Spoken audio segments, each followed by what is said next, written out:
আজকে আমরা তাওবা সম্পর্কে আলোচনা করব। তাওবা কি? তাওবা আস্তাগফিরুল্লাহ রাব্বি মিন কুল্লি যামবি ওয়া আতুবু ইলাইহি লা হাওলা ওয়ালা কুওয়াতা ইল্লা বিল্লাহিল আলিয়্যুল আযীম। এটা পড়ার নাম কি তওবা? আল্লাহি, আল্লাহর কসম করে বলছি এটা তওবা নয়।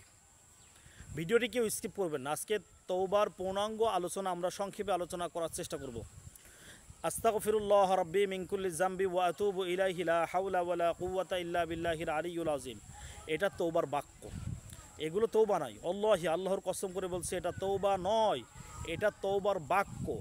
মানে এই বাক্যর মাধ্যমে আপনি আল্লাহ তাআলার কাছে বলছেন, হে আল্লাহ, আমি আপনার কাছে আত্মসমর্পণ করলাম, আমি গুনাহগার, আপনি রহমান, আপনি রহিম, আপনি দয়ালু, আপনি আমাকে ক্ষমা করুন, আপনি এটা বলছেন।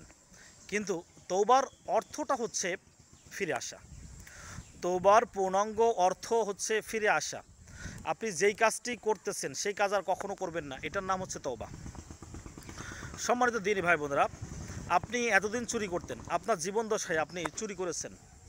এখন আপনি মনে করতেছেন যে চুরিটা অপরাধ, এটা আমি আর করব না, আজ থেকে চুরি ছেড়ে দিলাম। এটা হচ্ছে তওবা। প্রকৃত তওবা হচ্ছে এটা।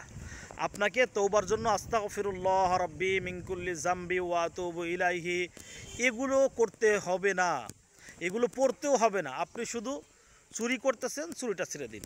আপনি গাঁজা খাচ্ছেন, গাঁজা খাওয়া ছেড়ে দিন। আপনি অন্যের ক্ষতি করতেছেন, অন্যের ক্ষতি করা ছেড়ে দিন। আপনি জেনা করতেছেন, ছেড়ে দিন। ব্যভিচার করতেছেন, ছেড়ে দেন। যদি ছেড়ে দিতে পারেন এটাই আপনার জন্য তওবা হবে। যেটা ছেড়ে দিবেন সেটা আর কখনো করবেন না। যদি এমনভাবে আপনি তওবা করতে পারেন তাহলে আপনার তওবা আল্লাহ সুবহানাহু ওয়া তাআলা তিনি কবুল করবেন। কিন্তু আমরা তওবা করি কি? আস্তাগফিরুল্লাহ রাব্বি মিন কুল্লি যামবি ওয়া আতুবু ইলাইহি লা হাওলা ওয়ালা কুওয়াতা ইল্লা বিল্লাহিল আলিয়্যুল আযীম। হে আল্লাহ, আমি তওবা করছি, আমি আর চুরি করব না, আমি ডাকাতি করব না। কিন্তু সকালবেলা আবার শুরু করলাম। একটা দিন পার হতে না হতেই আবার আমরা চুরি শুরু করলাম, আবার মানুষের ক্ষতি শুরু করলাম, আবার নামাজ ছেড়ে দিলাম, আবার অশ্লীল কাজ শুরু করলাম। এটার নাম তওবা নয় ভাই। তওবা হচ্ছে ফিরে আসা। আপনি যেই কাজ করতেছেন, যেই খারাপ কাজ করতেছেন সেটা আর কখনো করবেন না, এটার নাম হচ্ছে তওবা। আর তওবাকারীদের জন্য আল্লাহ তাআলা কুরআনুল কারীমের মধ্যে বলছেন, ইল্লা মান তাবা ওয়া আমানা ওয়া আমিলা আমালান সালিহান ফাউলাইকা ইউবাদদিলুল্লাহু সাইয়্যাতিহিম হাসানাত ওয়া কানা আল্লাহু গফুরুর রহিমা। যদি এই নিয়মে কেউ তওবা করতে পারে তাদের জন্য আল্লাহ তাআলা সুসংবাদ দিয়েছেন। ইল্লা মান তাবা, যারা তওবা করেছে, ওয়া আমানা, যারা ঈমান এনেছে, ওয়া আমিলা আমালান সালিহা, যারা আমলে সালিহ করেছে, ভালো কাজ করেছে, তাদের জীবনের সকল সাইয়্যেদগুলো হাসানাত দিয়ে পূরণ করে দেওয়া হয়। সুবহানাল্লাহ।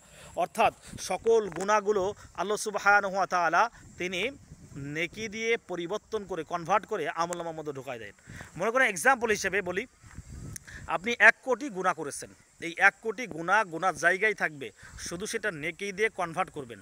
নেকি দিয়ে পরিবর্তন করে ওই 1 কোটি গুনাহকে নেকি বানিয়ে আপনার আমলনামার মধ্যে আল্লাহ সুবহানাহু ওয়া তাআলা তিনি দিয়ে দিবেন, যদি আমরা এই নিয়মে তওবা করতে পারি।